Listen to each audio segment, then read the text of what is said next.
పరిగణన తీసుకుని ఎప్పటికప్పుడు ఆధునికమైన చికిత్సను పరికరాలతో అందించాలన్న ఒక తపనతో మిగతా అంటే పోటీ కాదు, పోటీ అన్నది ఎక్కడా లేదు. Basavatarakam Indo American cancer hospital and research ఇన్స్టిట్యూట్కి ఎక్కడా పోటీ లేదు. మనమే ఈ యొక్క పర్టికులర్ ఈ సింగిల్ స్పెషాలిటీలో క్యాన్సర్లో మనం. సో అలాగే ఈనాడు మన ఈ రోబోటిక్ రాడికల్ మన నెక్ట్రోటోమీ అయితేనేమి, లేకపోతే ప్రాస్టెక్టమీ అయితేనేమి, వీటిలాంటి ఇంతకుముందు చేసాం. 600-800 పైగా చేసాం. ఎప్పటికప్పుడు మనం దాన్ని మన 4th జనరేషన్ కూడా ఈరోజు మనం ఆసుపత్రికి తీసుకురావడం జరిగింది. అలాగే ఆసుపత్రికి ఎప్పుడు ఏ అవసరం ఉన్నా మా అమ్మగారి ఆశయం అది.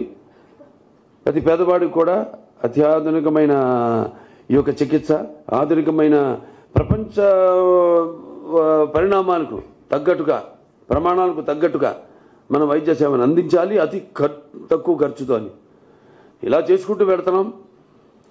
ఇక చలనచిత్ర పరిశ్రమ విషయానికి వస్తే నేను ఎప్పుడు ముందు ఆలోచిస్తుంటాను ఎప్పుడు.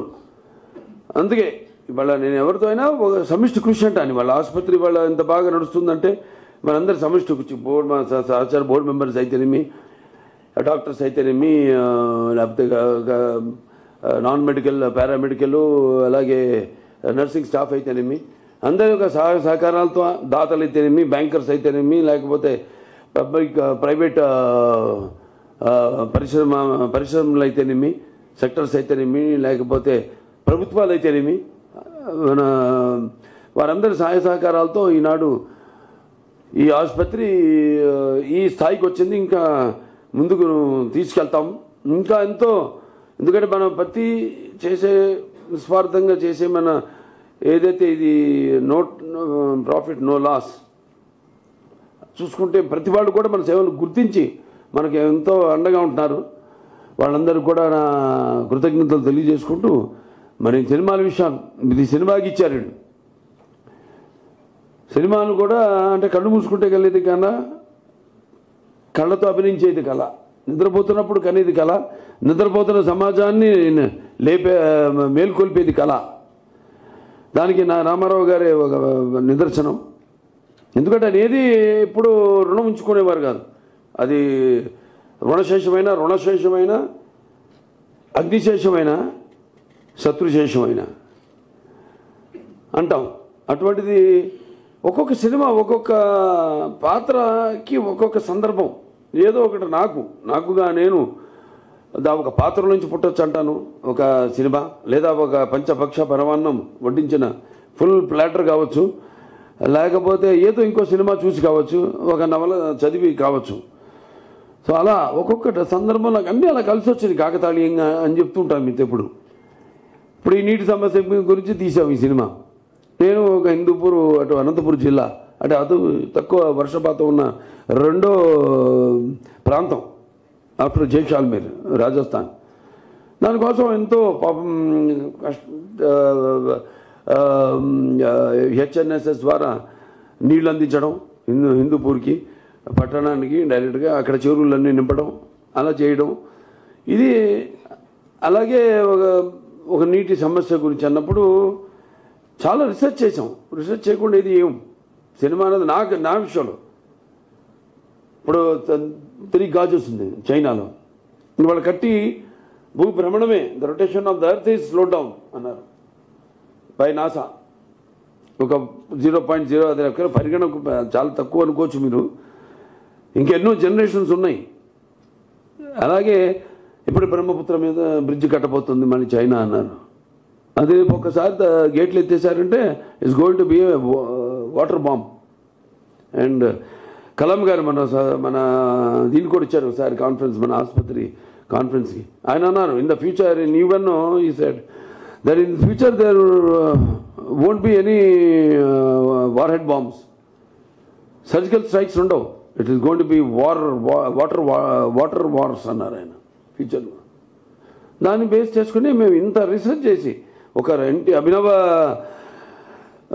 భగీరథుడు ఎన్టీ రామారావు గారి నుంచి, ఒక సర్ ఆర్థర్ కాటన్ ధర నుంచి, ఒక ఎన్టీఆర్ నుంచి, ఒక చంద్రబాబు నాయుడు గారి దగ్గర నుంచి అన్నీ మేము ఆలోచించి ఒక ప్రతి సినిమా, ఏ సినిమా అయినా సరే, సో ఇలా చాలా రీసెర్చ్ చేస్తాం, సర్వే, మార్కెట్ సర్వే చేస్తుంటారు అందరూ. ఒక ప్రోడక్ట్ తీసుకోవాలంటే ఆ ప్రోడక్ట్ కాంపిటీటర్స్ ఎవరు, అసలు మనం ఉండగలుగుతామా, can be survive in this competition అన్నది నేను ఎప్పుడు అందుకే ముందు ఆలోచిస్తాను.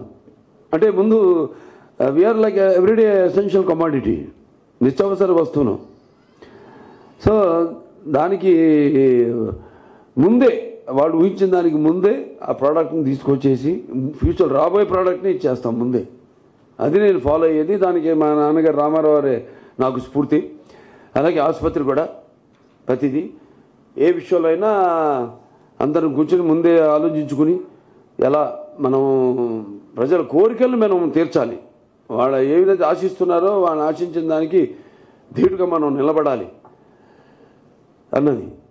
సో ఈ యొక్క విషయంలో అందరికీ కేవలం ఇది కలకిచ్చినట్టు కాదు, మొత్తం ఇది మా నాన్నగారు అమ్మగారికి నేను అంకితం చేస్తున్నాను. నా ఫైనల్ వస్తుంది, అది కూడా బాలవాక్ బ్రహ్మవాక్, డెఫినెట్గా తప్పకుండా రామారావు గారికి అతి త్వరలోనే భారతరత్న ఇచ్చి తీరాల్సిందే. Is my demand. నాకు ఇచ్చినందుకంటే కూడా ఐ వాంట్ నాన్నగారికి భారతరత్న రావాలి. ఎందుకంటే అంటే మన దేశంలోనే ఒక సంస్కరణలు, అంటే పేదవారికి ఒక ఈ ఇన్సెంటివ్స్ అయితేనేమి, ఇవన్నీ తీసుకొచ్చిన ఎంతమంది ఉండొచ్చు, అంతకుముందు ప్రధానమంత్రులు ఉండొచ్చు, వాళ్ళ లిబరలైజేషన్ చేసి ఉండొచ్చు కంట్రీని. Economical liberalisation is different and individual states reforms are different. So is the adi of reforms in the country when it comes to 1 kilo బియ్యం 2 రూపాయలు కానివ్వండి, లేకపోతే మహిళలకి ఆస్తులు సమాన హక్కు కానివ్వండి, లేకపోతే పక్కాయిలు కానివ్వండి, పెన్షన్లు కానివ్వండి, ఇటువంటి చెప్పుకుంటూ పోతే బోల్డ్ అని. సో అతి త్వరలో ఆయన కూడా భారతరత్న ఇస్తుంది ప్రభుత్వం, తప్పకుండా కేంద్ర ప్రభుత్వం. సో నాకు ఇది ఇచ్చి నన్ను ఈ పద్మభూషణ్ భరించినందుకు, అలాగే నాతో పాటు ఎంతోమంది వివిధ రంగాల్లో వాళ్ళని కూడా ప్రభుత్వం ఇచ్చి సత్కరించుకుంది. ఇది నాకు ఇవ్వడం అంటే నా చలనచిత్ర పరిశ్రమకు గౌరవించినట్టుగా నేను భావిస్తూ, మరి సేవా రంగంలో ఇటు మన Basavataraka Indo American cancer hospital అయితేనేమి, అక్కడ నా హిందూపూర్ ప్రజానికం అయితేనేమి, వాళ్ళందరికీ కూడా ఈ గౌరవం దక్కినట్టుగా భావిస్తూ నేను సెలవు తీసుకుంటున్నాను.